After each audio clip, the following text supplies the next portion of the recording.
ça c'est la deuxième partie de ta... Donc ce perso, tu sais que tu l'as en entier, en 4 parties celui-là. Non, sinon tu prends que la tête. Je vois ce qui me plaît et je verrai une fois que je l'aurai trouvé. Celui-là, qui c'est qui ce perso? C'est pas mon image que mon image. Vous la partagez. Si vous avez envie de monter quelque chose en commun, vous pouvez le faire aussi. C'est un homme qui a été peint sur un mur en fait, comme ça. En fait, on dirait qu'il est réel alors qu'il est à plat sur le mur, donc ça nous a impressionnés. Celle-ci, elle a plein d'éléments, tu vois, à découper. Tu vois, tu peux, si tu veux, découper juste la bouche ou les yeux, enlever les cheveux, les rajouter avec une autre image. Le but, c'est de mixer aussi. En fait, c'est nos photos. On est allé faire un voyage à Londres et on a fait une expédition street art. Et on a pris nos photos et après on devait faire des montages sur ordinateur. Ils ont mis sur feuille et on doit choisir maintenant pour faire les pochoirs.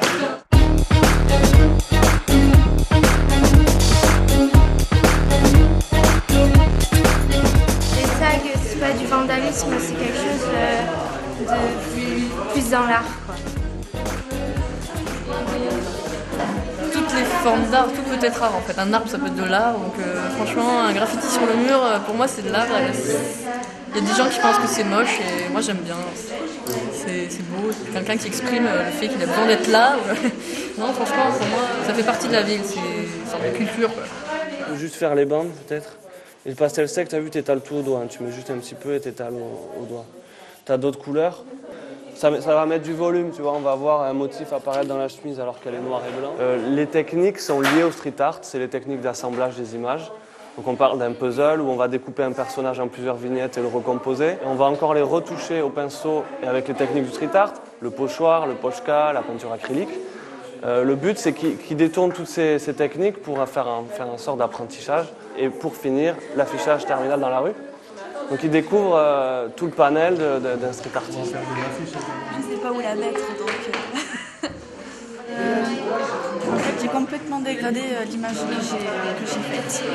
J'ai essayé de faire complètement l'opposé de cette image parce qu'au début c'est Marilyn Monroe, donc ça incarne la beauté et tout ça, et j'essaye de vraiment ridiculiser cette image.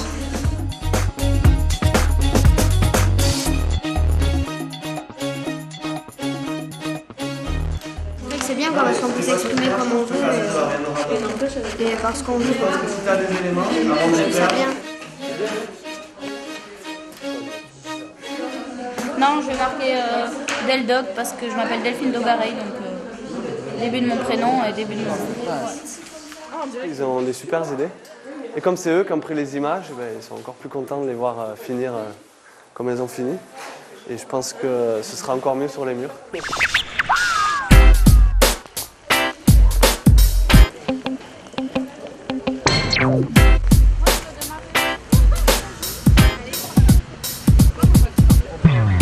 Mais là, c'est les panneaux à qui mieux on affiche sur les affiches des autres, c'est le jeu. Comme ça, chacun est libre de mettre ce qu'il veut et on ne sait pas quand est-ce que ça va partir. Mais c'est ça qui est drôle. Bah, c'est très bien, faut qu'on s'exprime nous aussi.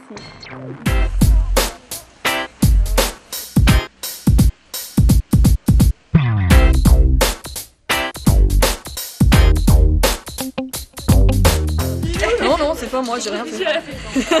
Tant pis pour les bulles. C'est bien, on va marquer nos murs tous ensemble et c'est bien. Dans une exposition, oui, c'est toujours pour montrer de l'art, mais en étant... c'est quand même assez restreint par rapport à la rue, quand on peut s'exprimer comme on veut, faire les tailles d'images qu'on veut, c'est plus spontané. Maintenant, on veut passer un message, on va dans la rue, on a la possibilité de les afficher.